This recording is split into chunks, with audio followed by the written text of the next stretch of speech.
Buckle up, Buttercup. Live from Gloucester, Massachusetts. Podcasting around the world.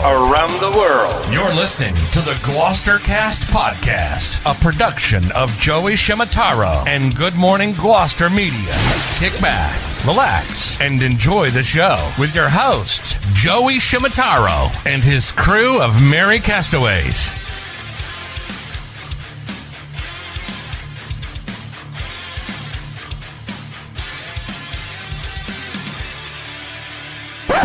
No piping plovers will be intentionally harmed in the production of this podcast.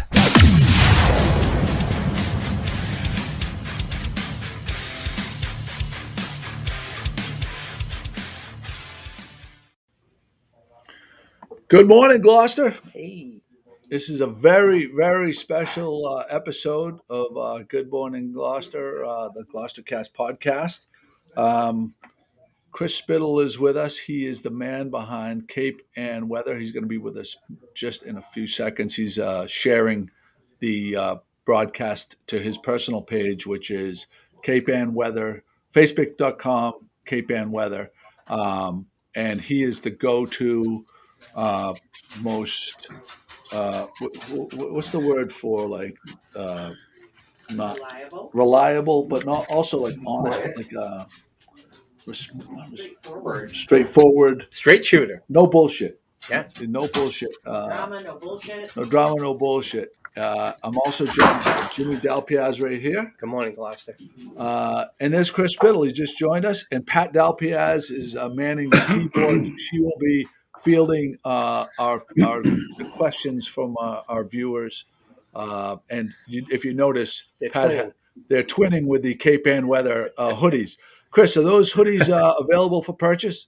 I do have some. I think I got two left. I got two for somebody else. I do get batches of like 10, 12 in at a time. And I usually have a little contest. I think that's how Pat got hers, right? Yeah. Oh, it was a contest. And so if people, where can people purchase those? The two that are remaining. Well, I really haven't set anything up. There's no store. I was thinking of setting up the store on the Facebook page itself because it is a page, and that's all they do is push commerce on the page platform. So thinking of doing that along with the hats or maybe some other kind of coffee mug or something like that. But can they DM you on your Cape Ann Weather page? Oh yeah. Okay, so that's probably the move right there. My wife is extremely excited because she's one of your biggest fans and she's a weather nerd. That's my wife right there, Caitlin Shimataro. She's just chiming in. Hey. I know you have a tremendous following, and I think a lot of it has to do with that the way you present the weather is straightforward. Like I think there are a lot of weather nerds that want to over exaggerate the weather just to garner clicks and stuff like that. Yeah. Yep. To put it bluntly and generally, yeah. 100%. That's probably why I stay off of Twitter much more now than I used to. It's because they're generally trying to garner, like you say, hits and retweets and popularity amongst strangers around the world. When I feel like that serving my community, I do it better on Facebook where I know a lot of the people. Well, what really made me want to get you on was the respectability factor, because earlier in the week, you refused to put up a map. And you're like, we're not going to know anything really until late Thursday. And it just clicked for me. I was like, you know what? Here's the guy. There are people that are like dying for this information. He's not going to just throw anything out there, hoping it sticks against the wall. He's like, we're not, anybody that puts anything out right now is pretty much disingenuous because they really don't know, right? The models and stuff like that. Yeah, people were putting out 2 to 70. Yeah, right there and said, "Wait, folks, I'll let you know." Yeah, the models are, as it called, deterministic guidance. They help you determine the outcome, of course, where the finish line is. And when you get inside 84 hours or so, the short range models that refresh more rapidly and more accurately, they're called mesoscale. They bring it all together. They start bringing it into a focus where, you got all these numbers, and then they start getting closer and closer until you finally got that fine line, like you do today.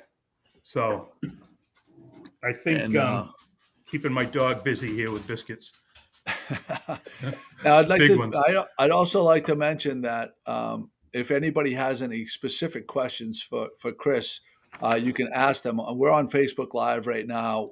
I think he shared it on his own page, which is Cape Ann Weather. If you're not following Cape Ann Weather on Facebook, you're doing yourself a disservice. But if you type in a question on the Good Morning Gloucester Facebook page, we will present it to him. We'll put it on the screen and present it to Chris, and we can try to answer your questions. Yeah, well, he'll try to answer your questions. So Chris, why don't you give us a brief rundown of the overview, and then we'll drill down on some historic stuff. Okay. I just want to make, first of all, one thing that I always have stressed. I'm not a meteorologist. I did not go to school for this. I just have 60 years of experience around here watching it. And then now with the interweb, being able to use all the tools they have and to share it is it's escalated it to as much of a hobby as just a pure love for the weather and being able to communicate in a I think, as you say, a prudent way without being dramatic. What we know right now is, as I was looking this morning, is it's obviously a blizzard warning is up. As people should have seen that by now, no matter where they get their weather. And blizzard warning covers wind, so there is no wind advisory or wind warning. So it is inclusive with the wind. And we're looking at probably 18 to 30 inches of snow over a 24-hour period from about 2 or 3 o'clock tonight a.m. to 2 or 3 Sunday morning, roughly a 24-hour event. And that's pretty impressive to get that much snow. There's a lot of moisture.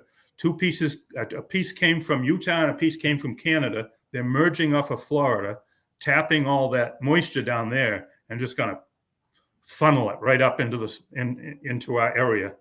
And there's going to be a lot of banding with the snows. There's going to be select spots, like say from Newburyport to Georgetown, or from Cape Ann down the coast of Boston, or more northerly maybe, that will get the highest amounts. I wouldn't be surprised to see 3 feet, to be honest with you. The winds are going to be one of the more crucial elements. So we're going to start out northeast at about 38. These are gusts. It's going to go north fairly quickly, though, and be mostly north over about 12 hours. And that's where we're going to get the gusts to maybe 70, 75. And then it's going to go northwest by Sunday morning, and we're going to be gusting 55, and that'll diminish after that as it goes into the daylight hours on Sunday. Temperature's only going to get to 26 at the highest point. So it's going to be all snow. The only thing with the snow here is we're surrounded by 6 degree water right now. And I guess I must have said something wrong. So we're going to get a little bit on the first half of the storm. The snow is going to be a little bit wet and pastier because it's coming off the water. As the storm goes on and it gets more cold air gets drawn in, it'll go back to fine stuff. The problem with that pastier stuff, it's going to stick to wires and tree limbs, and it's going to get blasted by the wind, and we're going to have outages. It's inevitable. We're going to have some pretty good pockets of outages around in that respect. And we're going to have wind chills below zero. Heavy wet snow in the beginning, pretty much what we're saying, and then it's going to be fluffier. Yeah, I wouldn't say heavy, but it's the water content is going to be more than it would be just inland. See, that's where they'll get the higher amounts because the water content is less and it stacks up fast. it stacks up easier. There's more air between the flakes, and it just when the wetter stuff keeps compacting. So you could have the exact same amount of snow or moisture drop down through inland and get, say, 24 inches, and here we could get 18 because of that compression factor. But it's more the fact that it's going to stick to things, and with the winds, we're looking at some outages. Now, everybody's worried about the tides. The tide is at 8:04 tomorrow morning. Right now, it's at a 12.3 range. I think that might go up to about 13, but the storm won't have made an impact here yet with the wind, because the winds won't ramp up till 2, 3, 4 hours after that tide. So tomorrow morning's tide is probably safe. The evening tide is at 8:50, and that's right now at 11.3. I expect that to go to 12, and that could be, you can't see, there's 12.3 is noted, and the next tide after that is actually, you can see it's in the yellow. Excuse me. And so if I moused over it, it's 11.3. I expect that to be a 12-foot tide.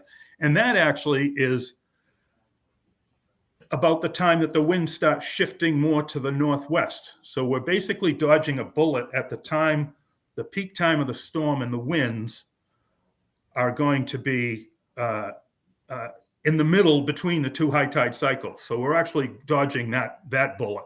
But I still would expect to see, the typical flooding, the Essex Causeway, Gloucester Causeway, the Gloucester Marshes, Hart Street.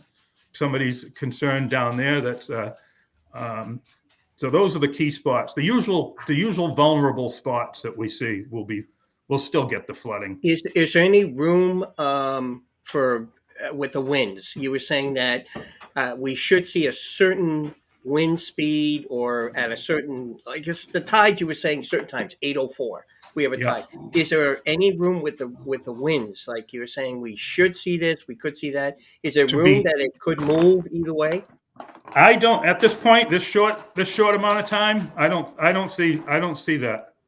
I don't see that. I think we're going to get it. The wind's we're at terminal velocity on the. We're inside of one model that only refreshes every hour, and it goes refreshes every hour, and it only goes out, I think it's 18 hours. So that's showing basically that it's really going to start ramping up around high tide or after, and by that time, no water has been pushed in yet. Right. So the tide's running out. We're dodging a bullet in that respect. Yeah, the tide's got to be running out as the winds are ramping up. Right. And then by the time they go around northwest, that's when the next tide comes in.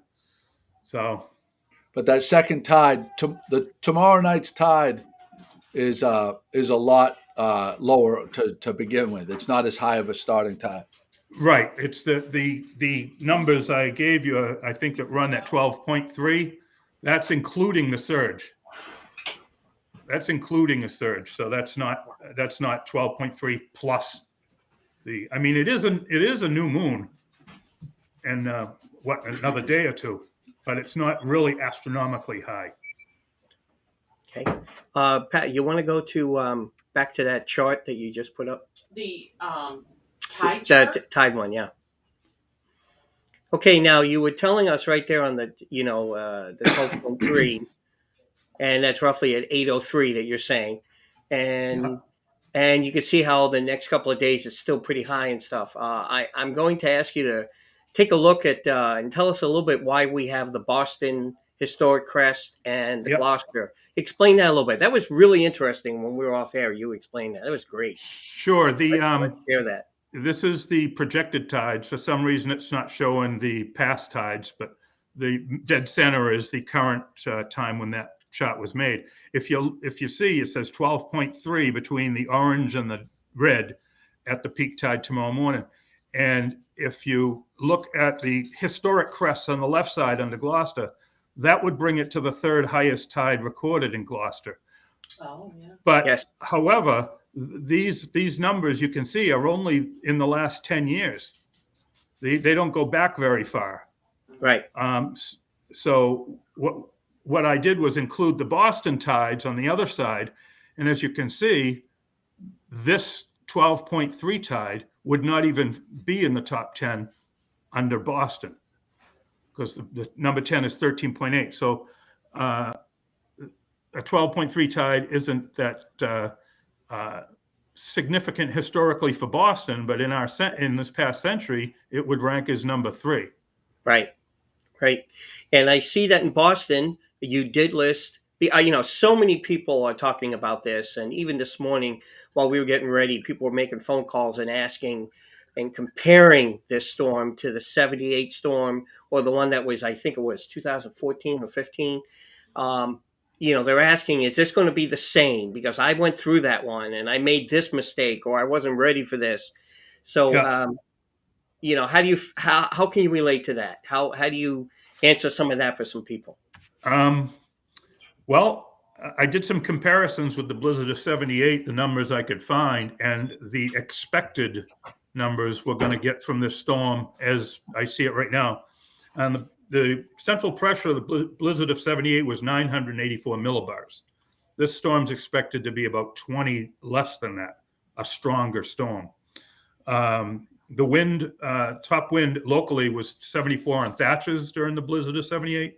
That we're expecting gusts to 70 or over with this storm.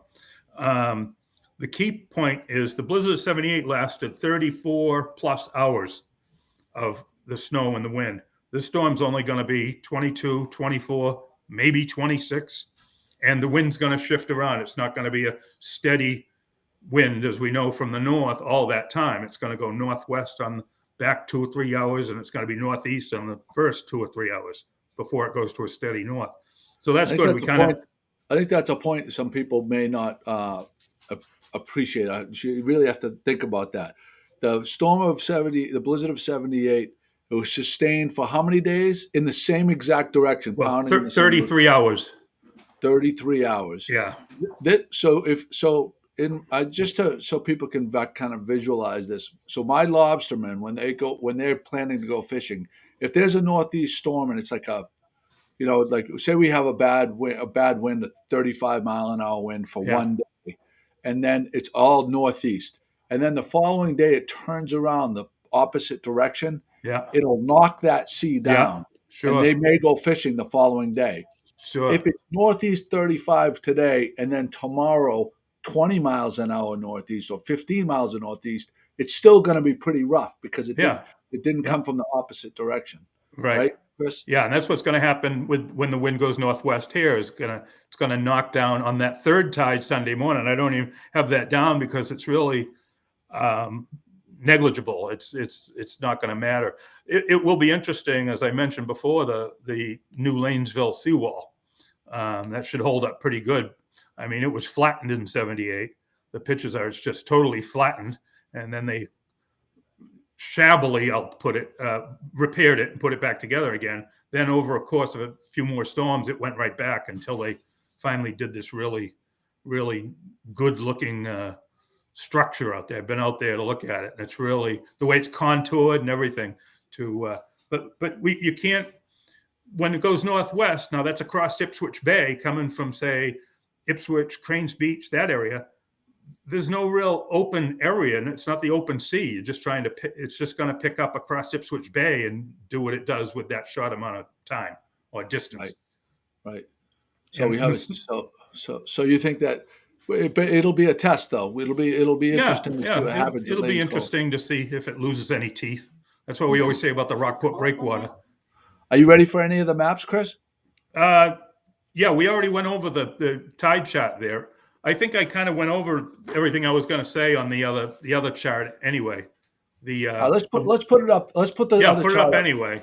Yeah. So there the primary winds are north 45 gusting to 70 through about 10 tomorrow morning till about 8 tomorrow night, and then they'll swing into the northwest. They will start off northeast tomorrow morning, but not for very long.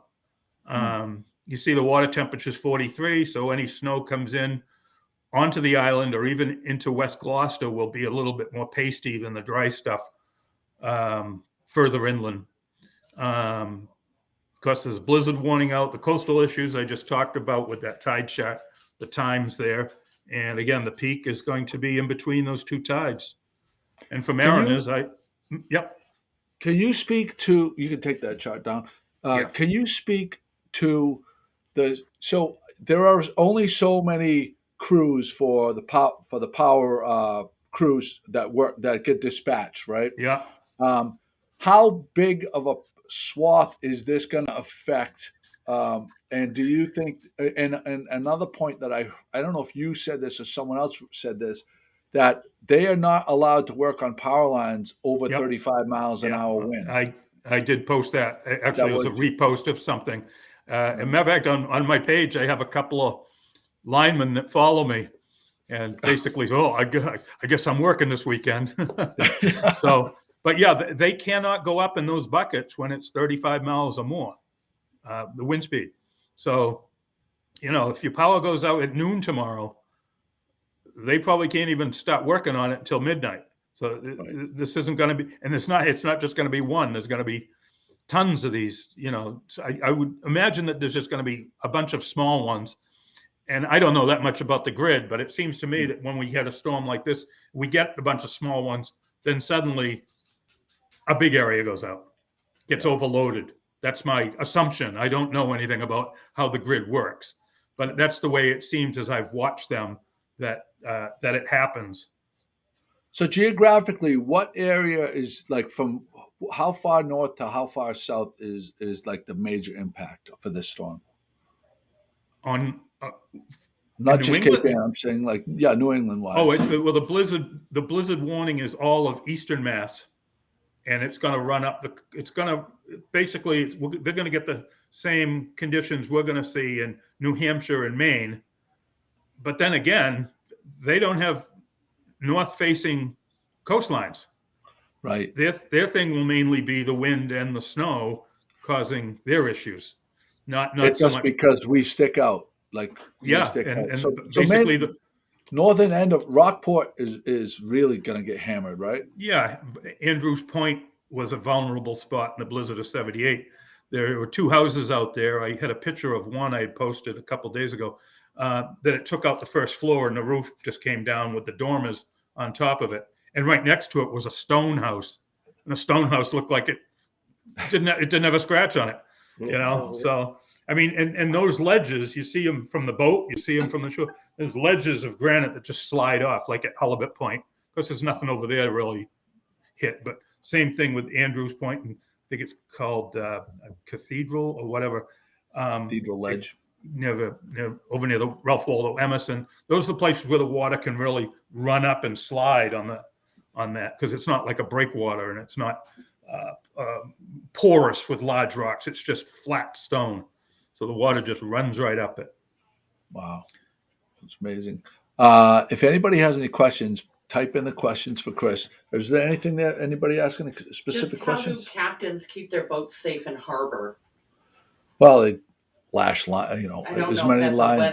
weather. That's not really weather related, but that they just, Yeah. I think this has been forecast for a while. So any captain that doesn't have multiple lines on their boats today is pretty much just being negligent. I don't see that. The thing that's nice for where we are on the bottom end of bottom side of Matrix. Mount Pleasant here is we're down below, and northeast kind of goes over us, and northerly, like Rockport's going to take more of a brunt than what we're going to take.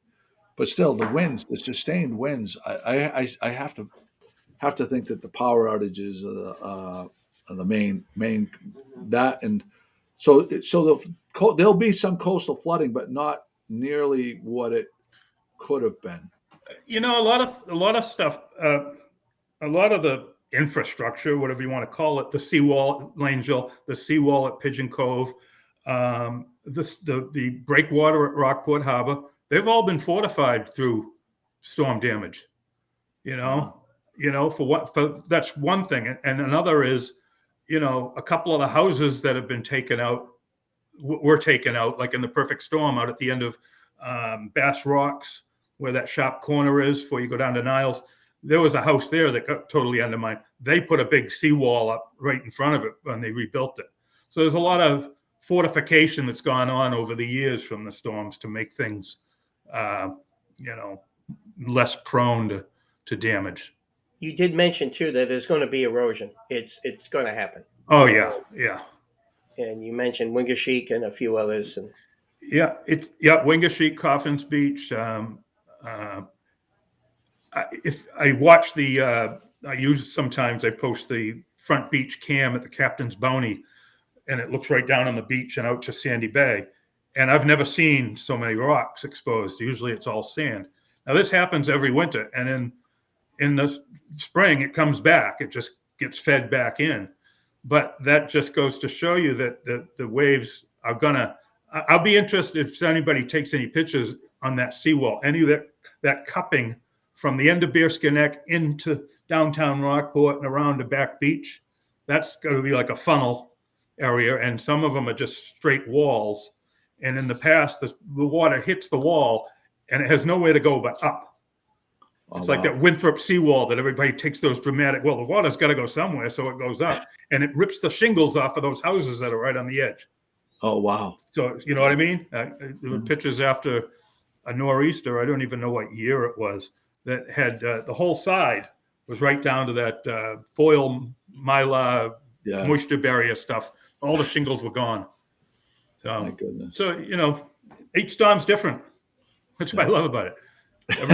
Each one is different, and no two are the same. That's for damn sure. This particular storm, like I am on Twitter, and those weather guys were wetting themselves all week long, and it from say Monday to now, nothing has kind of. There was a little blip yesterday, wasn't there? Like on one of the maps where there was a blip where there was a chance of it. Once the one of the shorter term refreshing, models is called the NAM, North American whatever, and that came into reach. In other words, it goes out to 84 hours. So once we got within 84 hours of tomorrow, its first run said, "You guys are all wrong. I'm going way out to sea." And everybody goes, "Ah!" and the NAM on its first three runs shouldn't be looked at, So it and then they're going, "Oh, the GFS went 50 miles in. No, now it went back out, and it went back." It's really comical watching the guys on Twitter just talk. I just sit back and I read some of these numbers. They call them snow weenies and all this other, but they're just and they're either jealous. They're either jealous of people getting more snow than they're going to get, or they're just. That's the interesting thing for me, because I don't know the terms, the acronyms and stuff. Yeah. And I'm reading it, and they're like, "Oh, damn, it's not going to be good," and then they're like, "Oh, this is great," and I'm like, what does that mean? Like, are you happy? Like, they're like, it's not going to be good in a way. What is it? Is it weakening? And so or is it? So you're like, this is not good, but it's weakening. So that's your definition of not good, because they want this. Yeah. Is it Jim Cantorni worthy? That's the way they're looking. Yeah. The big question is, where's he going to be? And they were trying to lure him up here. I saw a couple people. He just said Boston, which means he'll probably go to Scituate. They all go to Scituate. Yeah. Oh, I see. Yeah. So but, what are notoriously on a northerly storm? Where are the spots in Massachusetts that get smoked? We haven't had many. It's usually been nor'easters. It's usually. I didn't mention the benchmark, but this is a classic benchmark storm where the center goes over the 40-70 meridian south of Chatham, due east of New Jersey. And that's where it's far enough away to give us all snow, but not so far that we're out of the snow. Because if it goes inside too much, the benchmark, then we got too much warm air and it's rain. And then inland they have snow. So it's like a band. It's like the storm goes, I can't do it mirror way, but it's a classic. Take that. Gain about Diane's not going to recognize her. She's going to be so fat. Get big belly there. But the prime benchmark. It's like it's just that. It's just something to look at where the storms track when they go northeast. And again, the winds are going to be north. You would think that a storm going northeast that curling around, the winds would be at that angle northeast, but they're going to be more north. Because the storm's somewhat elongated. See, now that's showing northeast winds basically. If you look at those, but is that the benchmark? Yeah, that's it. Yeah, that is pretty close to it. Yep. Yeah. I think I used it for that, didn't I? You see on my graphic? Right. Yeah.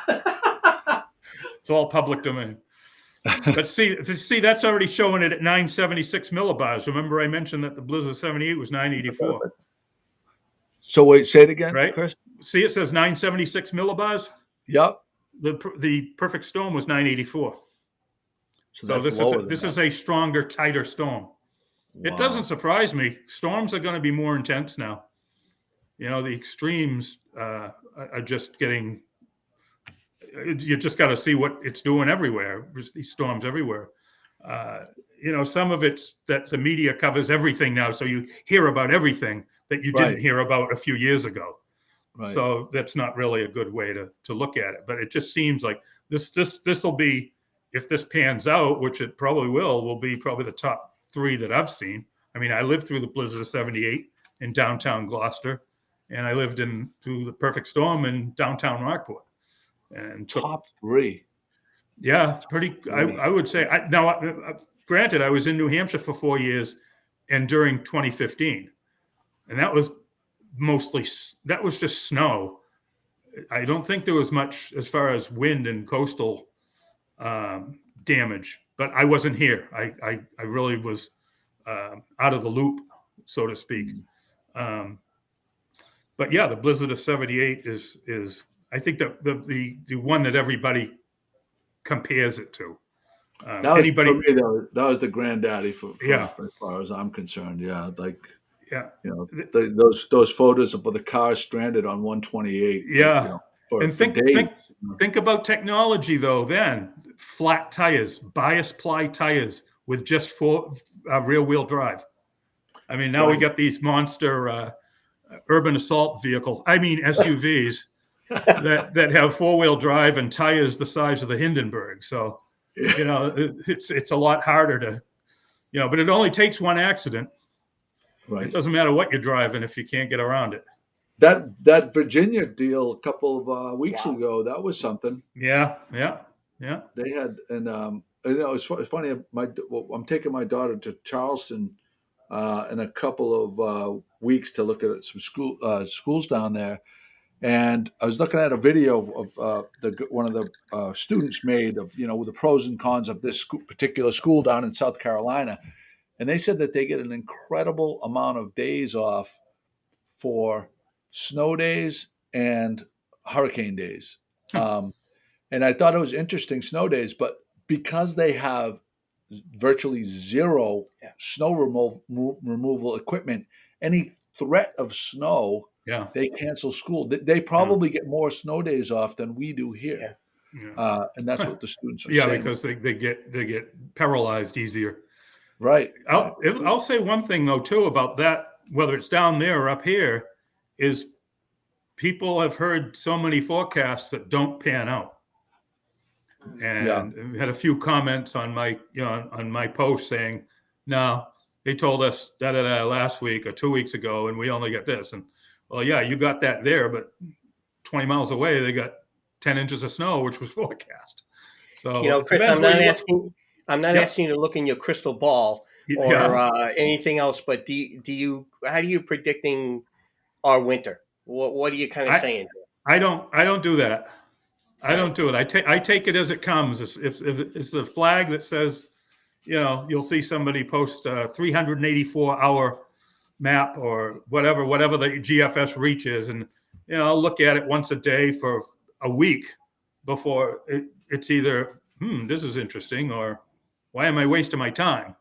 Right. So I really don't go. I do get kind of a kick out of the TV shows. The Boston media, the weather departments all have their half-hour special show every fall predicting what it's going to do in February, and people say, well, geez, I mean, you couldn't do last week, or you couldn't do 5 days out last week. How are you going to? Basically, though, it's temperature, and what they're looking at more is upper level movement of oscillation of the atmosphere over the pole, over the Arctic, and kind of figuring out what the patterns would be. That's above and beyond me. As I said, I'm not a meteorologist. I find it interesting when they have these 10-day forecasts, and like when we're going to go on a trip to Florida or something like that,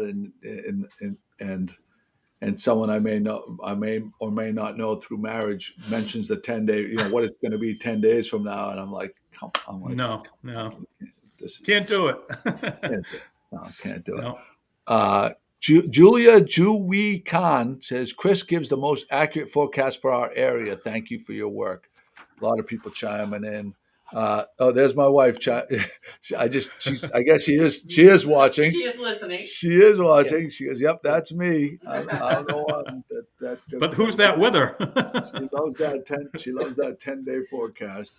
No, she's fantastic. Yeah, Chris. No, it's interesting because, if you even the big television guys like the Matt Noyes and stuff like that, what a job it is for them. Like, how do you please this forecast for us on Cape Ann weather, Chris Spittle, there's not.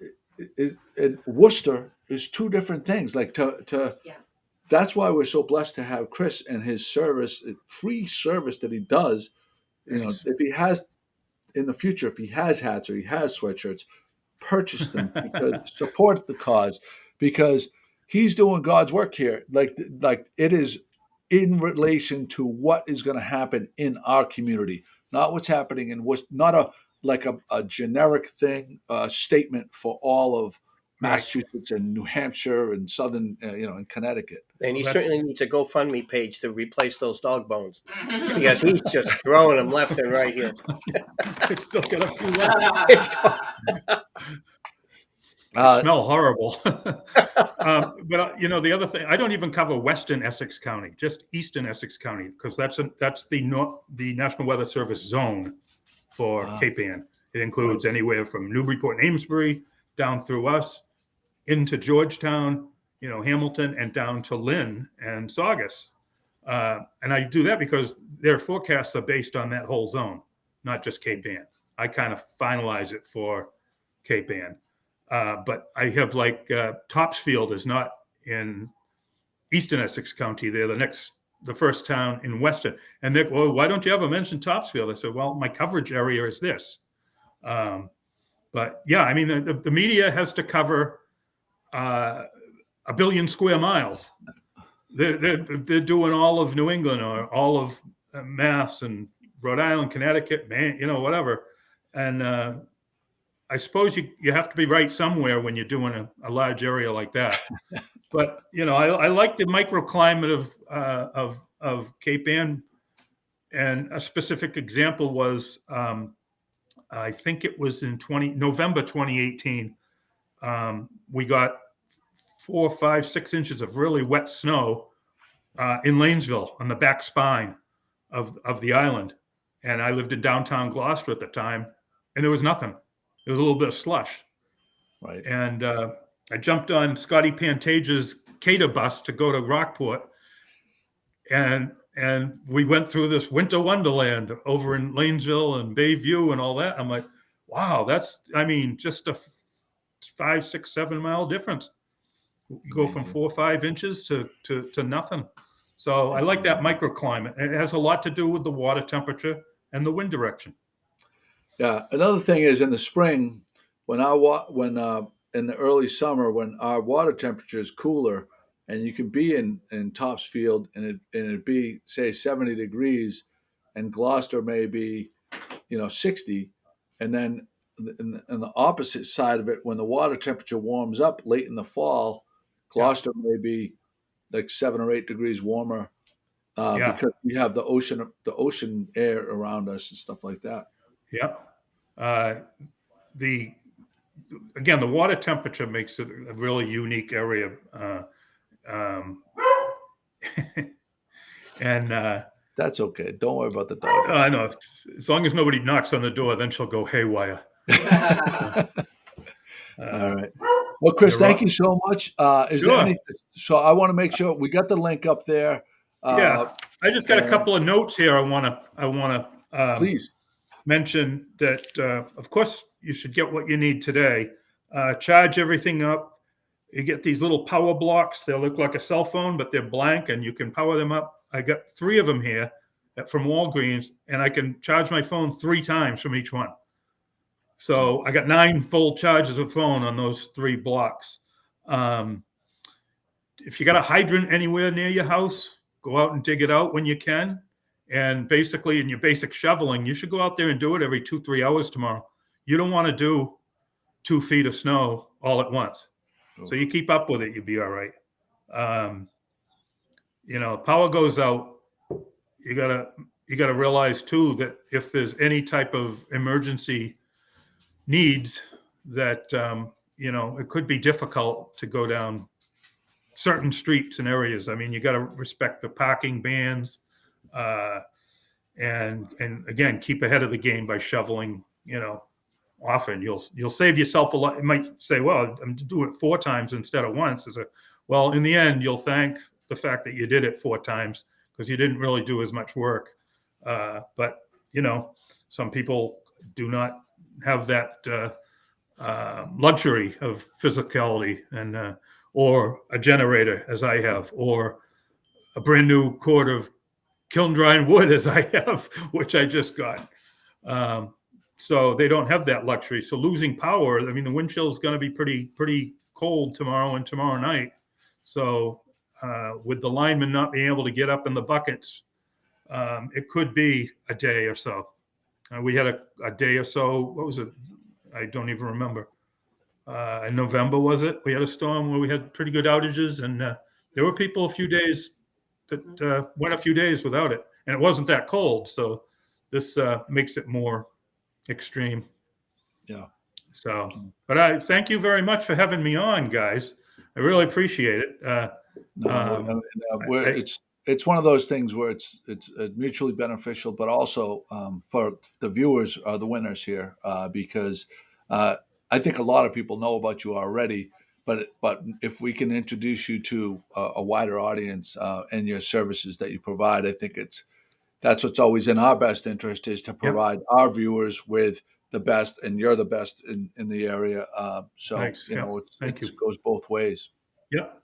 All righty. So, thanks again, Chris, and right. have a great day. And tomorrow, if you're bored, maybe I'll check in with you tomorrow. Maybe we'll ramp it up again.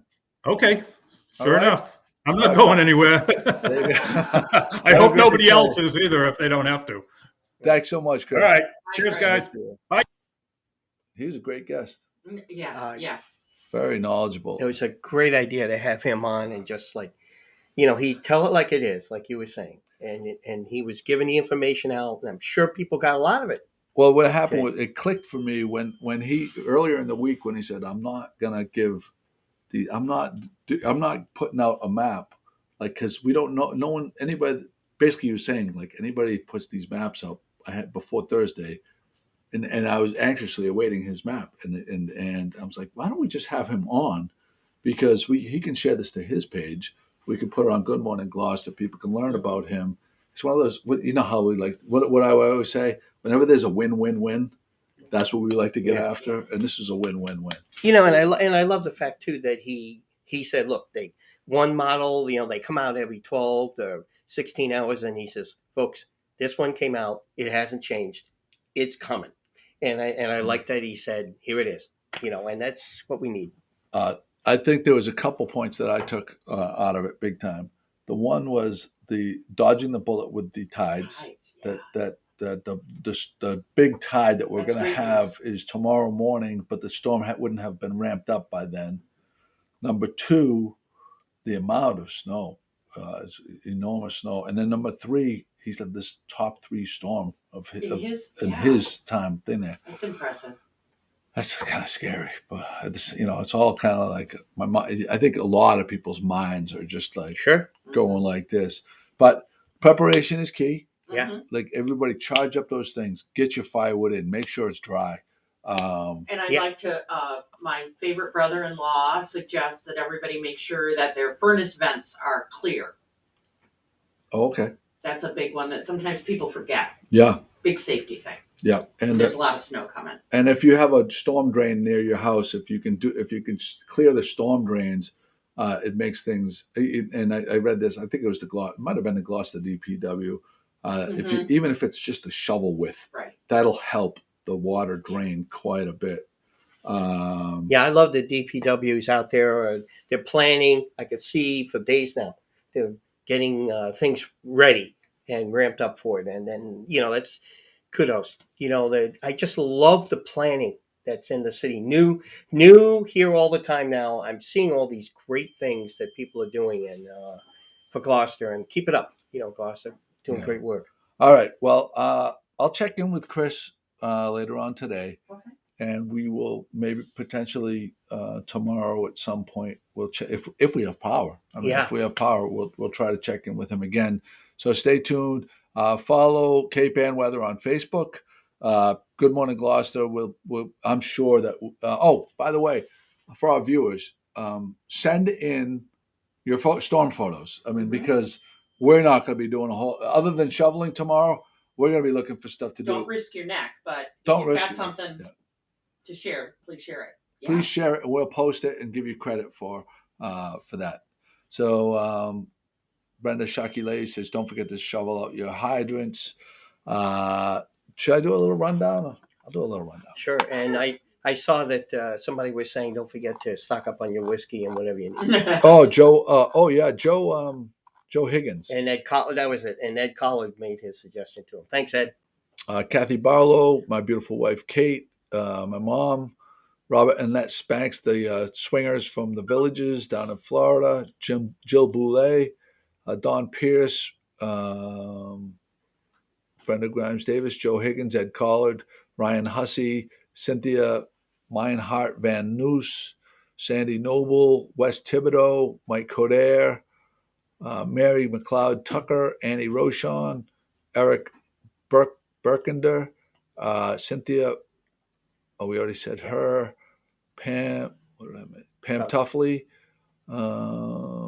Julia Ju Wee Khan, Sale Añejo Berkey, Susan Gold Coviello.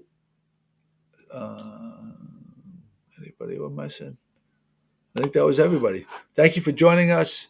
And we will be, we'll probably try to put something together tomorrow as long as we have power.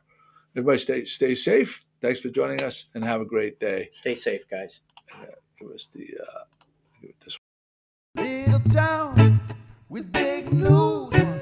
411 come get the scoop. Wake up with Joe and the rest of his crew. It's good morning, Gloucester, to you. Oh, it's good morning, Gloucester, to you. I say good morning.